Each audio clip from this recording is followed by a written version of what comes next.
નડિયાદમાં ward number 12ના જાહેર માર્ગો street લાઇટનો અભાવ, દીવા તળિયે અંધારું જેવી કોર્પોરેશન વોર્ડ નંબર 12માં સ્થિતિ. નડિયાદ સિવિલથી મોટી કેનાલ તરફનો માર્ગ અંધકારમય, કેનાલની મરામત થતી હોય, દિવાલ તોડી નાખેલી હોય, રાત્રિ લાઇટો ના હોય તો અકસ્માત થવાનો જોખમ વધારે સર્જાય. એક્સપ્રેસ વેથી ડીમાર્ટ રોડ આઇકોનિક બનતો હોય ત્યાં લાઇટનો અભાવ, વીજ પોલ રોડ કોન્ટ્રાક્ટર દ્વારા કાઢી નાખવામાં આવ્યા.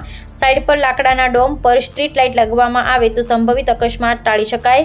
માર્ગ પર લાઇટો ન હોવાને કારણે સતત ચાલુ રહેતા વાહન વ્યવહારના રાત્રિના સમયે અકસ્માત વધવાની સંભાવના વર્તાઈ. નડિયાદ વોર્ડ નંબર 12ના કોંગ્રેસના કોર્પોરેટર હાર્દિક ભટ્ટે કોર્પોરેશનને લેખિતમાં કરી રજૂઆત. વોર્ડ નંબર 12ના સુરક્ષા માટે જાહેર માર્ગો પર તાત્કાલિક ધોરણે સ્ટ્રીટ લાઇટ વ્યવસ્થાની માંગ. અત્યારે નડિયાદની આ જે કોલેજ રોડની કેનાલ છે ને એનું રીડેવલપમેન્ટનું કામ થઈ રહ્યું છે. વર્ષો પછી આ કામ થઈ રહ્યું છે અને અમે ડેવલપમેન્ટની જોડે છે, પરંતુ પરિસ્થિતિ ત્યાં આવીને ઊભી રહે છે કે આ રોડ ઉપર લાઇટોના થાંભલા છે પણ લાઇટો બંધ છે. પરિસ્થિતિ બગડશે ત્યારે કે જ્યારે સામે પણ સોસાયટી છે, લગભગ 70-80 મકાનો છે અને આખા સામેના રોડ પર તો લાઇટોના થાંભલા પણ વર્ષોથી નથી અને પ્રશાસન સાંભળતું નથી. પ્રશાસન ગાંધીજીના 3 વાંદરાની માફક આંધળું, બોબડું અને બહેરું છે.